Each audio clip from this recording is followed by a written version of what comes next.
I always thought betrayal was something that happened quietly, hidden in shadows, whispered about behind closed doors. But when my wife betrayed me, it wasn't just an act of infidelity, it became a spectacle, something so undeniable that she couldn't hide it from anyone. And the worst part?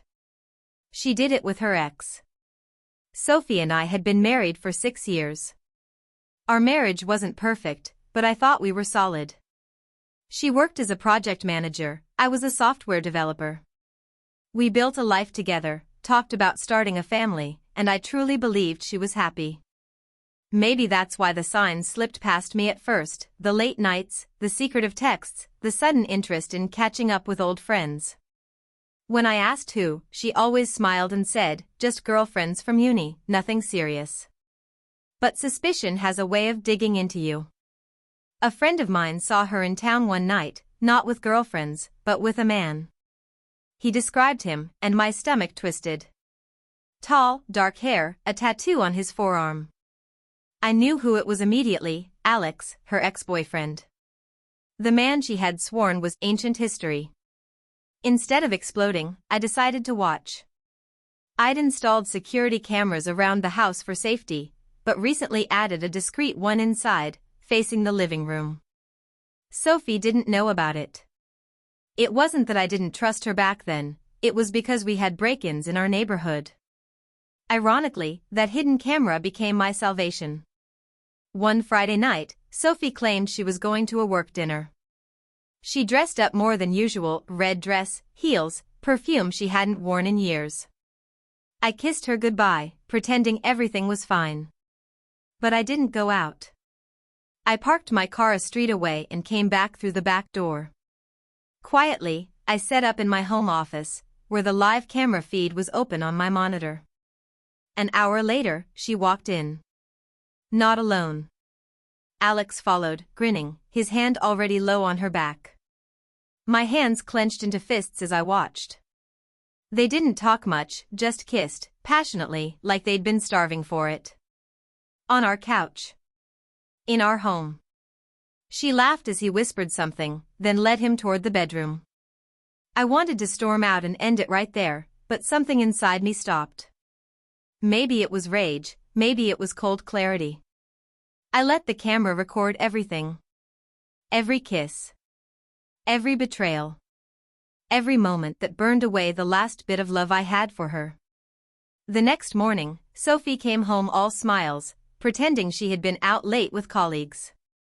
I played along, made her breakfast, kissed her cheek.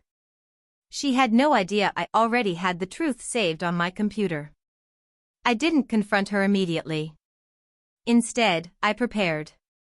I gathered the footage, copied it, and stored it safely. I wanted there to be no escape from her lies. A week later, I invited a few close friends and some of her family for what she thought was a casual get-together. She was radiant, playing the perfect wife, laughing at jokes, topping up wine glasses. Then I connected my laptop to the TV. Before we eat, I said calmly, I want to show you something. Her smile froze as the footage started. The room fell silent. On screen, Sophie and Alex appeared, kissing passionately in the living room. Gasps filled the air. Her mother's hand flew to her mouth. Her sister looked away. And Sophie, she turned pale, then red, then broke into tears. Turn it off, she screamed, lunging for the remote. But it was too late. Everyone had seen it. The betrayal was no longer a secret whispered in shadows, it was a broadcast truth. She tried to explain, babbling about how it was a mistake, how it meant nothing. But the room was heavy with disgust. Her sister asked, how could you do this to him? Her best friend left without saying a word. Sophie's world crumbled in that moment, and she knew it. I didn't shout. I didn't cry. I just said, you betrayed me in my own home. On camera. We're done. Then I walked out, leaving her sobbing on the couch in front of the people she had once tried to impress. The divorce was swift after that. She begged me to keep the footage private, terrified it would spread. I never posted it publicly, I'm not that cruel, but enough people had seen it that word spread through our social circles like wildfire. She couldn't go anywhere without whispers, without judgmental eyes. Her colleagues found out.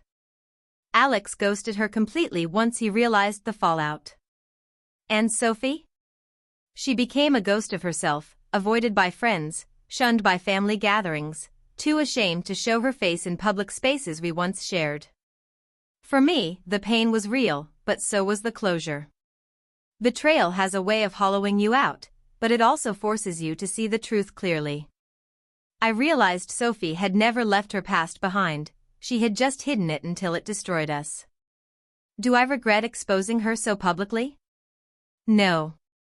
Because she wasn't just unfaithful, she tried to make me believe I was paranoid, that I doubted her unfairly.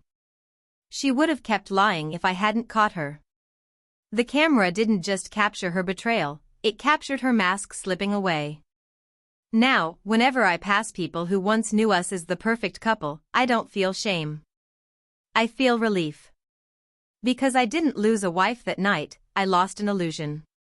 Sophie thought one night with her ex was worth the risk. She thought I'd never know. But the truth has a way of surfacing, no matter how deep you bury it. And her truth followed her everywhere. Because my wife betrayed me for her ex on camera, and now, she can't show her face anywhere.